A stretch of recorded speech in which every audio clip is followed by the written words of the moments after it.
जय श्रीमन नारायण। ए पर जे टिप्पणी हम करे जा रहल बा रामानुजदास श्रीमान गट्टू वेणुगोपाल स्वामी जी के द्वारा दिहल गयल बा। अध्याय 2 सांख्योग श्लोक 36।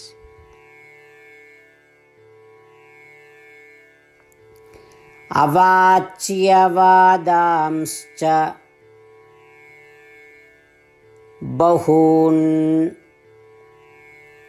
वदिष्यन्ति तवाहिताः निन्दन्तस्तव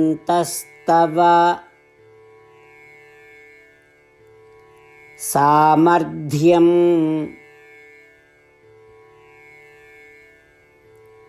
ततो दुःखतरं नु किम्।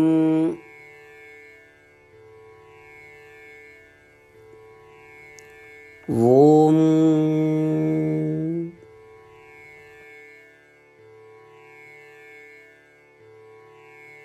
गीताचार्य श्री कृष्ण परमात्मा अर्जुन के साथे हमनी सबके कर्तव्य परायण और आपन जिम्मेदारी के सही तरीका से निभावे के सिखा रहल बाड़े। परमात्मा कह रहल बा कि अर्जुन ए युद्ध में लड़े के रौरा का उत्तरदायित्व बा।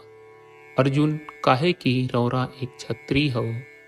अगर रौरा ए युद्ध में लड़ल छोड़ दे ता तोहार सब दुश्मन तोहार के नीचा दिखाई और तोहार ताकत, शौर्य और क्षमता के बारे में दोष दे।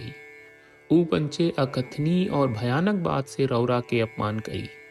रौरा जैसन बहादुर व्यक्तित्व खातिर ये अपमान से पैदा होके वाला पीड़ा से कष्टदायक कौनो दुख नहीं के। ई अपमान मौत जैसन बा। अर्जुन ओ स्तर के दुख से बचे खातिर ई जंग के लड़े में आपन जिम्मेदारी जरूर निभावे के चाहिए। कुछ लोग पर बरसावे वाला ई सब करुणा और दयालुता के दूर कर दे और आपन जिम्मेदारी निभाई। अगर रौरा आपन जिम्मेदारी ना निभावब ता आवे वाला दिन में पैदा होखे वाला भयानक दुख से रौरा ना बच पाए। ई तरह से भगवान हमनी सबके सिखा रहल बाड़े कि कैसे कुशलता से और सही तरीका से अपन जिम्मेदारी के व्यवस्थित तरीका से निभावल जा सकेला। ई श्लोक के माध्यम से जौन संदेश आ पाठ हमनी के समझे का चाही और ऊ का अभ्यास करे का चाही ऊ ई बा कि काहे कि जौना शरीर में हमनी रह बानी ऊ हमनी खातिर उपयोगी बा और हमनी के यात्रा में सहारा देत बा। हमनी के कुछ खास जिम्मेदारी उठावे के पड़ी। एगो जिम्मेदारी बा कि ए शरीर के स्वस्थ हालत में राखल जाओ। एगो औरी जिम्मेदारी ई बा कि चूंकि हमनी के ए शरीर में बानी और आपन मन से काम करत बानी, यही से जरूरी बा कि हमनी के आपन मन के सही तरीका से काबू में राखे और ओकरा के सही राह पर मार्गदर्शन करी। चूंकि हमनी के ए देह में यात्रा करत बानी, ऐसे ये यात्रा खातिर कौनो लक्ष्य आ मंजिल होके के चाहिए। एगो औरी जिम्मेदारी बा कि ए यात्रा के लक्ष्य आ मंजिल के साकार कहल जाए। ए देह के संगे संगे हमनी के एगो परिवार में भी बानी, ऐसे परिवार के जरूरी जिम्मेदारी निभावे के पड़ेला। ई परिवार एगो समाज में बा, ऐसे हमनी के समाज खातिर जरूरी जिम्मेदारी निभावे के पड़ी। काहे कि परिवार एगो धर्म से जुड़ल बा, ऐसे हमनी के ओ पारिवारिक धर्म के पालन करे के बा। काहे कि हमनी के सब केहू के आपन निर्धारित वृत्ति बा, ऐसे ओ वृत्ति खातिर ओ जिम्मेदारी के पूरा करे के पड़ी। ए तरह से हर व्यक्ति के जन्म के समय अलग अलग जिम्मेदारी ओकरा के सौंपल जाला। एमे से कौनो जिम्मेदारी की उपेक्षा स्वीकार नहीं के। हमनी के सब केहू आपन रोजमर्रा के जीवन में भगवान के शिक्षा के याद करी जा ताकि हमनी के आपन सब दायित्व के सही तरीका से निभावल जा सकेला। श्रीमद् भगवत गीता का पूरा सार श्री कृष्ण परमात्मा ने अध्याय 18 के श्लोक 65 से 70 में 8 काम करे खातिर दिले बाड़े। श्री कृष्ण कहले, हम ओ लोगन से प्रेम करनी जो लोग इन 8 बातन के मान तारे। हम ओ भक्तन के हर तरह से रक्षा करब। श्री कृष्ण परमात्मा के द्वारा बोलल गईल संपूर्ण भगवत गीता सुनला के बाद अर्जुन कहले, करिष्ये वचनम त्वा, जेके मतलब बा कृष्ण मैं उही करब जौन आप कही। यही कारण बा श्री कृष्ण अर्जुन के हर तरह के सफलता आ विजय प्रदान करेले। आई परमात्मा के आपन व्रत देई कि हमनी के ये 8 गौ कर्म के पालन करी जा। ई वचन परमात्मा के देवे से बड़न कौनो पूजा तपस्या यज्ञ नहीं।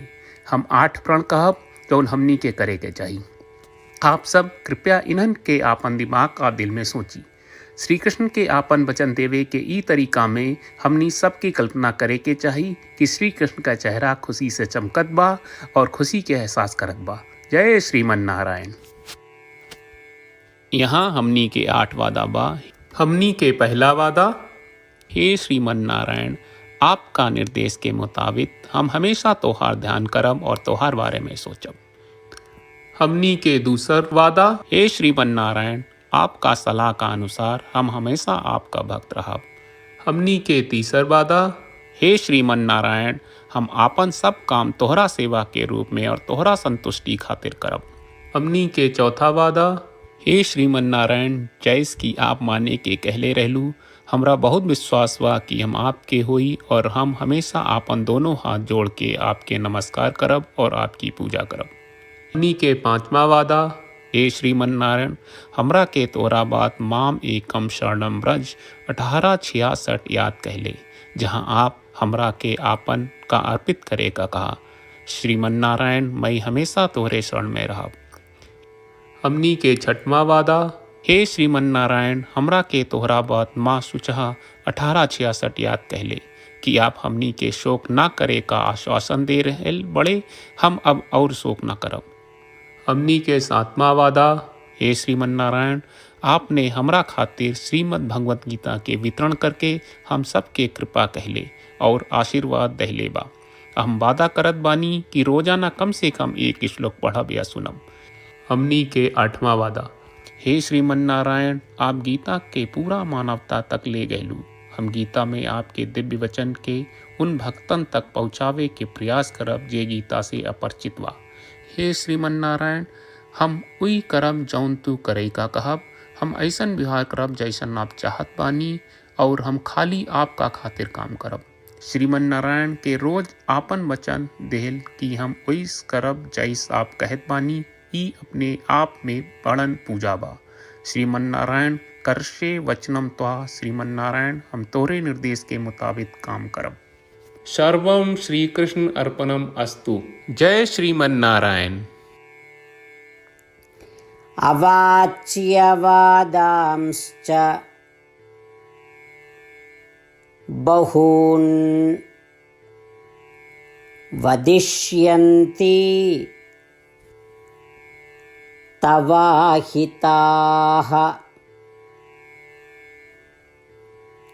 निन्दन्तस्तव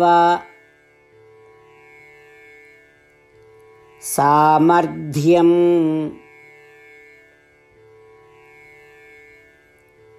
ततो दुःखतरं नु किम्।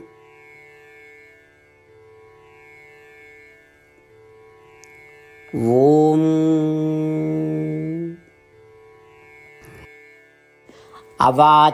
अवाच्यवादांश्च बहून् वदिष्यन्ति तवाहिताः निन्दन्तस्तव सामर्थ्यं ततो दुःखतरं नु किम्। श्रीमन्नारायण, करिष्ये वचनं तव। सर्वं श्रीकृष्णार्पणमस्तु। जय श्रीमन्नारायण। जय श्रीमन नारायण। सब भक्त लोगों से विशेष अनुरोध बा, जीवन में हर चीज में हमनी के तत्कालिक और प्रभावशाली परिणाम की अपेक्षा रहेला। एकरा खातिर आइए रोजाना 1 मिनट के समय निकालल जाए और नारायण आश्रम पढ़ल जाए। नारायण आश्रम प्राप्त करे खातिर नारायण आश्रम वेबसाइट पर जाई, जो www.narayanashram.org है, और पंजीकरण में आपन नाम और ईमेल दर्ज करी। आपके द्वारा प्रदान कईल गई ईमेल पर आपका एक नारायण आश्रम PDF प्राप्त हुई। PDF में एक रामायण श्लोक, एक गीता श्लोक और एक विष्णु नामम बा। ये तीनों के मिल के नारायण आश्रम कहल जाला। हर व्यक्ति के ये श्लोक के अलग अलग संयोजन मिलेला, जब हर कोई 24,000 भक्तन के साथ रोजाना आपन नारायण आश्रम पढ़त आ सुनत बा ता हर दिन संपूर्ण रामायण का एक दौर, श्रीमद् भगवत गीता पारायण के 33 दौर और श्री विष्णु सहस्त्रनाम स्तोत्र पारायण के 24 दौर प्रतिदिन पूरा होएला।